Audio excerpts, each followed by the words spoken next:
estou aqui como um brasileiro extremamente preocupado com o que vem acontecendo no nosso país nos últimos 20 anos, sobretudo na nossa política, e que, como tudo na política, vai repercutir nas nossas vidas e no direito. E o tema proposto do impacto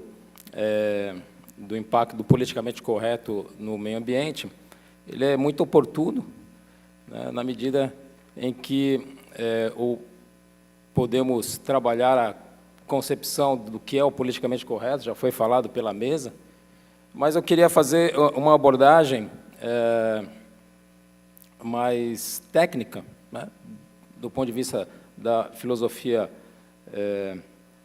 jurídica, da sociologia, trazendo conhecimentos de intelectuais e de escritores que têm se debatido contra essa ideia, que são basicamente Roger Scruton, com o livro A Filosofia Verde, Thomas Sowell, Raymond Aron, o intelectual mais festejado dos nossos tempos, aí, campeão de visualizações no YouTube, Jordan Peterson, né, entre nós, o professor José Monir Nasser, falecido professor José Monir Nasser, o Olavo de Carvalho, que conseguiu romper essa barreira de censura ao pensamento, e outros mais autores. E partindo da seguinte ideia, né, de que, conforme um professor da Universidade de Chicago, no livro As Ideias Têm Consequências, chamou a atenção, já na década de 50, a respeito de um fenômeno que estava acontecendo na sociedade americana e que, né, se espraiou até os nossos dias. Dizia o professor Richard Weaver que o homem está se tornando um imbecil moral. Um imbecil moral na medida em que ele tomava para si ideias sem pé nem cabeça, destituídas de uma conexão com a realidade, e com isso ele caminhava para aquilo que se pode dizer que era a morte da sua consciência. Então, eu vou trabalhar o politicamente correto como isso, a morte da consciência, ou a corrupção da consciência. Eu estive, semana passada, num auditório mais hostil que esse, né? Esse é um auditório amigável. Eu estava no ABC, em São Paulo, palestrando sobre corrupção e sobre revolução cultural. Então, vocês imaginem, depois, os tomates voando à mesa, com o que foi dito a respeito desse tema. Então, o que é a corrupção da consciência? Que é a expressão ou a meta do politicamente correto. Eric Vogelin, que também é um renomado autor alemão que fugiu, né, de Hitler. Fugiu não, ele enfrentou Hitler, mas emigrou para os Estados Unidos para continuar sua cátedra. Jurista renomado, ele dizia que a consciência é o centro luminoso que irradia a ordem concreta da existência humana na sociedade e na história. Então, a consciência é aquela área do ser que irradia o conhecimento, a sabedoria sobre todas as áreas do conhecimento na sociedade e na história do homem. Thomas Sowell, quando ele fala de consciência, ele avança para atribuir uma qualidade especial à consciência, que é a busca da sabedoria, que seria a qualidade mais rara de todo o ser humano, né, que se verifica na habilidade de combinar intelecto, conhecimento, experiência e julgamento, de forma a produzir uma compreensão ou uma avaliação coerente. Né? Seria você ter uma íntima conexão com a realidade a partir do que o seu intelecto produz de conhecimento e o que a sua vida tem de experiências. A partir daí você faz o julgamento de uma situação e compreende a realidade que o cerca. E o contrário da consciência, o contrário da sabedoria para Thomas Sowell, é o estado obtuso e a lerdeza mental, né, que seria a estupidez, que é a manifestação mais perigosa da consciência. E, falando de ideias, George Orwell, que nos brindou com várias obras significativas que despertam o homem para o perigo dessas ideias, ele dizia que algumas ideias que são tão estúpidas, e aí eu falo do politicamente correto, que apenas um intelectual poderia acreditar nelas, já que o homem nunca se faz tão tolo, o homem médio, o homem comum, nunca se faz tão tolo. E os intelectuais, que são aqueles que, para Flávio Gordon, também um escritor nacional, conceituou como sendo os agentes da corrupção da consciência, os agentes da corrupção moral. Os intelectuais, para Thomas Sowell, são aqueles profissionais que trabalham fundamentalmente em função de ideias. São os escritores, são os professores universitários, são os acadêmicos e afins. Né? E ele destaca, Sowell, destaca que no nosso século passado, não houve um ditador sanguinário que não dispusesse de um grupo de intelectuais militantes para manipular a realidade através de suas ideias. Bom, então, se as ideias têm consequências, e se as ideias produzem o homem como um imbecil moral, elas também têm origem. E o que nós temos que investigar em relação ao politicamente correto é que qual a origem dessas ideias, né? E como toda ideia, ela trabalha para uma estrutura de poder, para a afirmação de uma estrutura de poder. Então, para quem trabalha essa ideia do politicamente correto? Ela trabalha para aniquilar a consciência, e a forma de aniquilação da consciência, de corrupção da consciência, é a denominada revolução cultural, promovida, né, a partir das ideias de um intelectual comunista, Antônio Gramsci, né, que visa,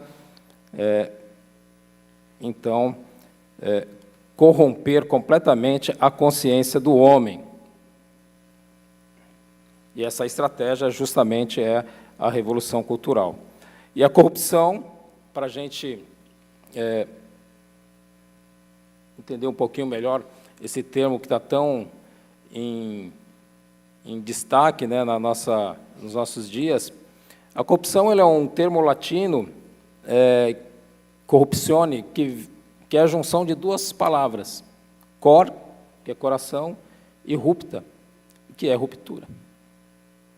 A corrupção, portanto, ela é no caso da corrupção da consciência, é um ataque cardíaco à consciência, a ruptura da consciência, a morte do ser. Então, todo ser tomado por corrupção, ele tem uma parcela de morte. Ele está em estado terminal, porque onde entra a corrupção, há uma ruptura, há um rompimento de estruturas que dão sustentação ao ser. E a corrupção da consciência, através do gramscismo, ele busca, fundamentalmente, a hegemonia, que é a totalização ou da moral e da cultura. A supremacia intelectual e moral sobre a sociedade. E aí nós chegamos nessa ideia de ambientalismo, né, que surgiu, né, como um braço do socialismo, um braço da revolução cultural, um braço para se conseguir hegemonia intelectual e moral sobre a sociedade e aí estabelecer a implantação do socialismo através de várias áreas da sociedade. Então, o ambientalismo, ele trabalha para esta ideia. O politicamente correto, aplicado no ambientalismo, com as suas palavras forças, com as suas ideias força, com os seus jargões, as suas bandeiras ideológicas, elas se prestam exatamente a isso. Alguém, né, tem a pretensão de dominar um outro alguém. No caso do ambientalismo, nós falamos de estados, de nações, de grandes corporações que objetivam eliminar, né, a concorrência, né, e, assim, dominar o seu oponente. E, nesse sentido do ambientalismo, eu tenho que referir uma escritora russa, já falecida, Natalie Grant, que ela viveu sua vida toda tentando desmascarar os métodos soviéticos de dissimulação, né? E ela denunciou Gorbachev com aquela falsa pretensão de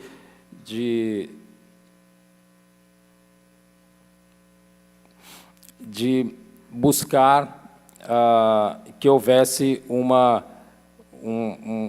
salvamento do planeta através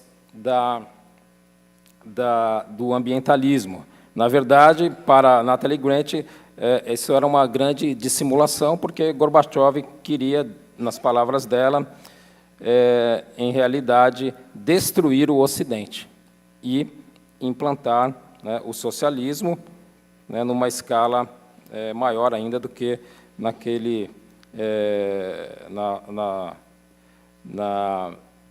falecida União Soviética. Então, as cruzadas ambientais promovidas pelo governo russo e outros governos socialistas, eles se valiam, então, da linguagem de vários artifícios, inclusive a linguagem do politicamente correto, para que nós, afinal de contas, trabalhássemos para salvar o planeta. É uma ideia que ninguém vai se opor, né? Justiça planetária, justiça aos seres vivos, que se expressou num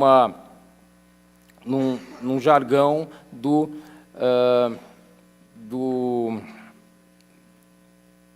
aquecimento global.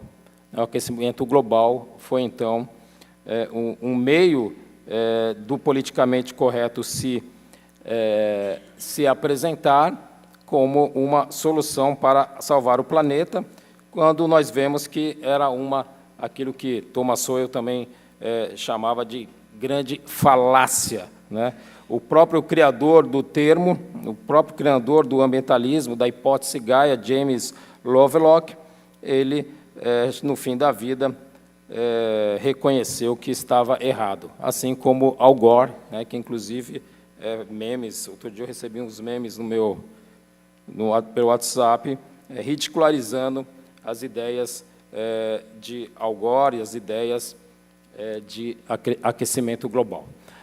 Trazendo para a nossa realidade, né, nós verificamos, e aí já falando da nossa experiência profissional, que o politicamente correto, ele acaba internalizado em leis, acaba repercutindo em legislações que vêm impor restrições à atividade econômica, à produção agrícola e à produção industrial.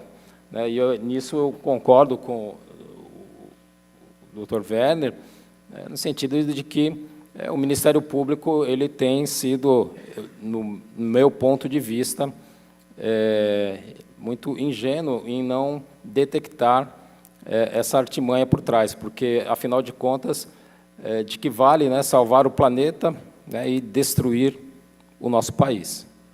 Nós necessitamos de desenvolvimento econômico, e para haver desenvolvimento econômico e social, temos que usar dos nossos recursos naturais, temos que desenvolver tecnologias, temos que ter universidades que não se prestam a serem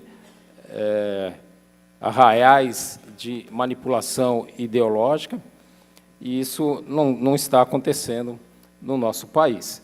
Quando nós nos deparamos com a legislação, com as suas infindáveis regulações, nós percebemos que o Brasil se meteu num labirinto e que nós precisamos estar atentos, precisamos recuperar a nossa consciência, não deixar a nossa consciência se corromper por uma ideologia totalitária, uma ideologia responsável pelas maiores atrocidades no último século, que nós sabemos aonde ela vai desaguar.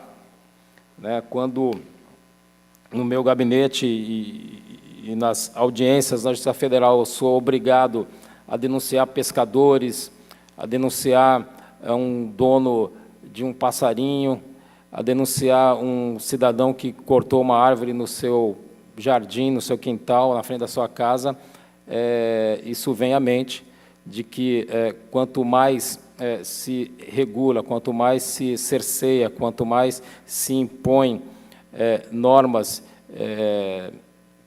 até mesmo estúpidas, para impedir que o cidadão, que o brasileiro, ele tenha consciência do seu país, de onde ele pode chegar, a gente perde um pouco as esperanças. Mas temos convicção de que podemos romper essa bolha, podemos denunciar esse estado de coisas e, então, aí caminhar para uma nova realidade que seja mais condizente com o potencial do nosso país, para que nós não continuemos atrasados, não continuemos como um país do terceiro mundo, andando em círculos, que a minha instituição a qual pertenço também consiga, de alguma maneira, sair dessa camisa de força ideológica que estamos metidos. A cúpula do Ministério Público Federal adere a essas ideias, infelizmente, mas há aqueles, como eu e alguns heróis da resistência, que não aceitam esse estado de coisa, têm uma percepção diferente da realidade, não está a serviço de uma ideologia, mas a serviço do seu país. Eu fiz um juramento quando tomei posse do Ministério Público, que era cumprir a Constituição e respeitar a ordem jurídica do nosso país. Que nós possamos entender que são tempos difíceis, que a nova geração não caia nessa armadilha ideológica de buscar uma utopia responsável pelo pelos maiores genocídios da história da humanidade. E aí eu concluo criticando os intelectuais, esses intelectuais que, com suas ideias luminosas, eles trazem trevas para a humanidade. O Thomas Sowell dizia que o desprezo que os intelectuais têm pela realidade objetiva, e eu estou falando de realidade objetiva, o politicamente correto, ele te retira da realidade coletiva, ele corrompe a sua consciência, ele ataca o seu pensamento, o desprezo que os intelectuais têm pela realidade objetiva e por seus critérios estende-se para além dos fenômenos sociais, científicos, econômicos, abarcando o campo das artes, da música e da filosofia. E assim como um corpo orgânico pode continuar a viver, apesar de abrigar uma certa quantidade de micro-organismos, da mesma forma, uma sociedade pode sobreviver a certas quantidades de forças de desintegração que a compõem. Politicamente correto tem força. Os defensores do politicamente correto, da ideologia socialista, eles têm força. Eles objetivam destituir essa ordem moral e cultural vigente e colocar outra. Porém, isso é muito diferente de dizer que não existem limites para a quantidade, a audácia, a ferocidade com que essas forças de desintegração agem sobre uma sociedade, para que ela continue a sobreviver sem, ao menos, ter vontade de resistir. Por isso, você que é estudante de direito, você que é profissional do direito, se eu pudesse deixar uma sugestão, não digo conselho, mas uma sugestão, leia muito os autores que rebatem esse pensamento único, rebatem essa ideologia, porque só assim você vai poder sobreviver a esse estado de coisa com lucidez, com a sua consciência limpa e viva. Muito obrigado.